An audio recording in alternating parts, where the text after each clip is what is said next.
হিন্দু শাস্ত্ৰ আৰু পৰম্পৰাগত ধৰ্ম অনুসৰি ব্ৰহ্মা হৈছে সৃষ্টিকৰ্তা আৰু ভগৱান বিষ্ণু হৈছে পালনকৰ্তা। তাৰ উপৰি তৃতীয়জন হৈছে মহাদেৱ, যিয়ে সংসাৰৰ ৰক্ষক।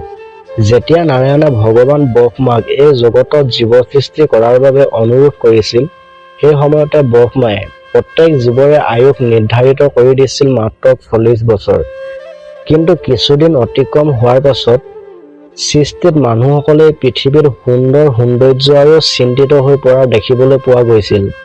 তাত বহুত মানুহে অনুভৱ কৰিছিল আৰু দুখ প্ৰকাশ কৰিছিল যে মাত্ৰ 40 বছৰ বয়সতে এই পৃথিৱী এৰি যাবৰ বাবে মান্তি হোৱা নাছিল। মাত্ৰ 40 বছৰতে ইমান সুন্দৰ পৃথিৱীৰ সকলো সৌন্দৰ্য ভোগ কৰাটো অসম্ভৱ বুলি সৃষ্টিকৰ্তাৰ ওচৰত মিনতি কৰিবলৈ ল'লে। অৰ্থাৎ মানুহৰ মনত ভোগ আৰু লোভৰ সৃষ্টি হৈছিল আৰু সেইবাবে মানৱৰূপী জীৱ কিছুমানে ভগৱান ব্ৰহ্মাক প্ৰাৰ্থনা কৰিবলৈ লৈছিল। হে মহান সৃষ্টিকৰ্তা, আপুনি এই জীৱ জগত সৃষ্টি কৰিছে আৰু এই জীৱ জগতত মনুষ্য সৃষ্টি কৰিছে ঠিকেই, কিন্তু মানুহৰ আয়ুস সকলো জীৱৰ সমানেই নিৰ্দিষ্ট কিয় কৰিলে প্ৰভু?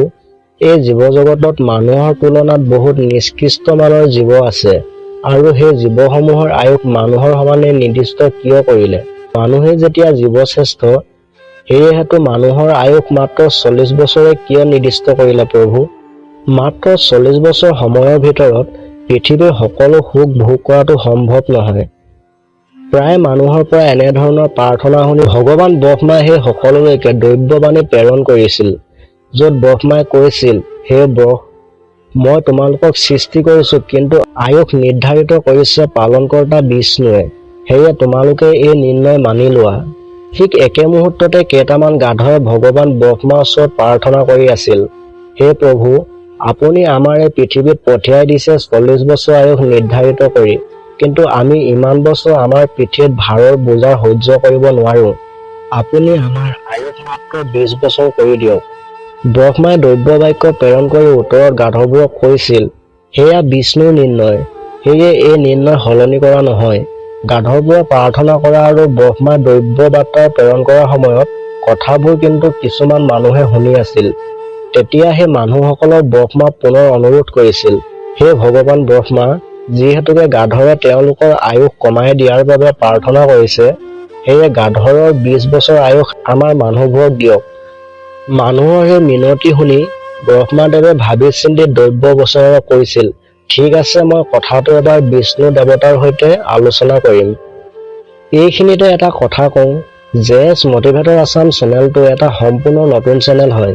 আপোনালোকৰ অকণমান মৰম আৰু ছাপোৰ্ট পালে আমি এই চেনেলটো আগবঢ়াই নিবৰ বাবে সুবিধা হ'ব।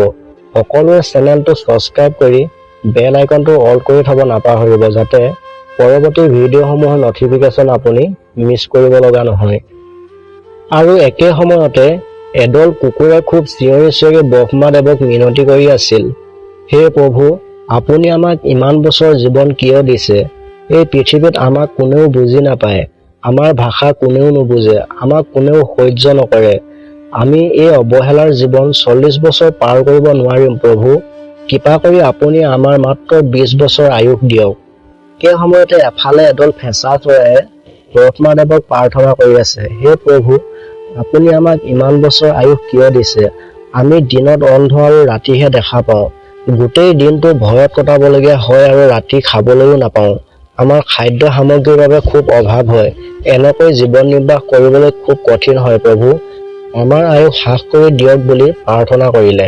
ফেঁচাৰ সেই অনুৰোধ শুনি ব্ৰহ্মাই মুহূৰ্ততে গৈ বিষ্ণুৰ ওচৰ পালেগৈ আৰু সকলো কথা অৱগত কৰিলে। ভগৱান বিষ্ণুৱে সকলো শুনি সেই গাধৰ, কুকুৰ আৰু ফেঁচাৰ 20 বছৰকৈ আয়ুস হ্ৰাস কৰি দিবৰ বাবে ব্ৰহ্মাদেৱক অনুমতি দিলে আৰু সেই আয়ুসখিনি মানুহক দিবলৈ মত পোষণ কৰিলে। জীৱ জগতত ঘূৰি আহি ব্ৰহ্মাদেৱে মানুহক ক'লে, হে মানৱ, তোমালোকে যদি বিচাৰা নিজৰ 40 বছৰ আয়ুস শেষ হোৱাৰ পিছত গাধৰ, কুকুৰ আৰু শেষত ফেঁচাৰ 20 বছৰকৈ আয়ুস প্ৰাপ্তি কৰিব পাৰিবা। ব্ৰহ্মাই সেই প্ৰস্তাৱ বুদ্ধিয়ক আৰু লোভীয়া মানুহে লগে লগে স্বীকাৰ কৰি ল'লে আৰু তেতিয়াই মানুহৰ আয়ুস 100 বছৰ হৈ পৰিল। এতিয়া যদি আমি ভালদৰে বিশ্লেষণ কৰোঁ, দেখা যায় যে মানুহৰ নিজৰ ভাগৰ যি 40 বছৰ জীৱন নিৰ্বাহ কৰে, সেই সময়ছোৱাত নিজৰ ইচ্ছা অনুসৰি জীৱন কটায়, কেৰিয়াৰ গঢ়ে, নিজেই সুখী থাকে। কিন্তু যেতিয়া 40 শেষ হোৱাৰ পাছত গাধৰৰ 20 বছৰ জীৱন আৰম্ভ হয়, পিঠিত আৰু কান্ধত বোজা আহি পৰে। সংসাৰৰ বোজা, সন্তানৰ বোজা, সন্তান ডাঙৰ দীঘল কৰাৰ লগতে পুত্ৰ জীয়াৰী বিবাহৰ দায়িত্বৰ বোজা। যেতিয়া এই বোজাৰ সমাপ্তি হয়, অৰ্থাৎ 60 বছৰ শেষ হৈ পৰে, তেতিয়া আৰম্ভ হয় কুকুৰৰ আয়ুস। আৰু সেই সময়ত কুকুৰৰ দৰে সকলো কথা শুনিবলগীয়া হয়, পুত্ৰ সন্তানৰ অৱহেলা পাবলগীয়া হয়। আত্মীয় স্বজনৰ দ্ৰব্য ব্যৱহাৰে জীৱন অতিষ্ঠ কৰি পেলায়। পৰিয়ালৰ আন সদস্য অনুগ্ৰহৰ জীৱন জীয়াবলৈ বাধ্য হয় আৰু তেনেকৈয়ে শেষ হৈ পৰে 80 বছৰ।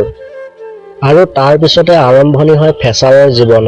শৰীৰৰ অংগসমূহৰ কাৰ্যক্ষমতা হ্ৰাস হৈ পৰে, কাণেৰে নুশুনা হৈ পৰে, চকুৰে নেদেখা হয়, পৰিয়ালৰ লোকে গুৰুত্ব নিদিয়া হয়, অৰ্থাৎ জীৱন হৈ পৰে ফেচাৰৰ দৰে।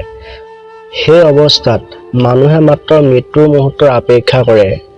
কোনোবাই সেই ফেচাৰৰ 20 বছৰ জীৱনটো কটাবলৈ সক্ষম হয় আৰু বহুজনে হাৰ মানি ল'বলৈ বাধ্য হয়, শেষত নিজ ইচ্ছাক ত্যাগ কৰে।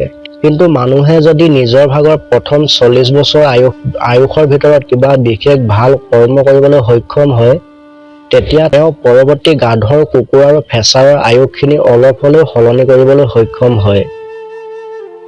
আজিলৈ ভিডিঅ'টো ইমানেই। যদি ভিডিঅ'টো চাই ভাল লাগিলে ভিডিঅ'টো লাইক এটা কৰি চেনেলটো ছাবস্ক্ৰাইব কৰি দিব। ধন্যবাদ।